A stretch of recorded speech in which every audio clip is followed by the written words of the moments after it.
విశాఖ జిల్లా Visakha west constituency. ఇక్కడ 2014లో TDP నుంచి జీవీఆర్ నాయుడు గన్నబాబు గారు వైఎస్ఆర్సీపీ అభ్యర్థి అయిన ధాడి రత్నాకర్ గారి మీద పోటీ చేసి 30,857 ఓట్ల మెజారిటీతో గెలవడం జరిగింది. ఫైనల్ గా ఈ సీట్ ని టీడీపీ కైవసం చేసుకోవడం జరిగింది.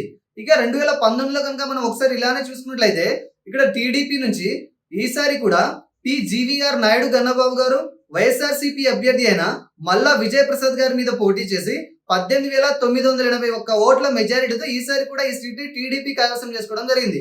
ఇక ఈ 2024 ప్రస్తుత పరిస్థితిని కనుక మనం చూసుకున్నట్లయితే 2014, 2019లో పోటీ చేసి గెలిచిన టీడీపీ అభ్యర్థి జీవీఆర్ నాయుడు గన్నబాబు గారే కూటమి అభ్యర్థిగా ఈసారి కూడా పోటీ చేయడం జరుగుతుంది.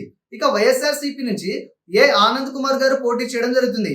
ఈసారి వీరిద్దరి మధ్య జరిగే హోరాహోరీ పోరులో ఏ అభ్యర్థి గెలుస్తారంటే 2019లో ఉన్న క్లిష్ట పరిస్థితులకు భిన్నంగా ఇక్కడి ప్రజల్లో టీడీపీకి బలమైన ఓట్ బ్యాంకింగ్ ఉండడం కారణంగా ఇప్పుడు అది కూటమి బలంతో మరింత రెట్టింపు అవడం కారణంగా ఇక్కడ యువతలో వైసీపీ మాకు ఏమి చేయలేదనే భావన ఉండడం కారణంగా ఇక్కడ ఫలితం అనేది అతి స్వల్ప మెజారిటీతో అయినా కూటమి వైపు మొగ్గు చూపేలా కనబడుతుంది. ఇక్కడ కనబడుతున్న రిపోర్ట్ ని పక్కన పెట్టి కొన్ని ముఖ్య సర్వేలను పరిగణలోకి తీసుకుని పరిశీలించి చూడగా కూడా ఈ సీటు కూటమి అభ్యర్థి గెలిచే అవకాశం ఎక్కువగా ఉందని తెలుస్తుంది. కానీ ఈ గెలుపు అన్నది ఈసారి పోలవబోయే యువత ఓట్ల మీద కూడా ఆధారపడి ఉంటుంది. మారిన సమీకరణాలను బట్టి యువత ఎటువైపు మొగ్గు చూపితే ఆ పార్టీనే ఈ నియోజకవర్గాన్ని కూడా కైవసం చేసుకునే అవకాశం ఉంది.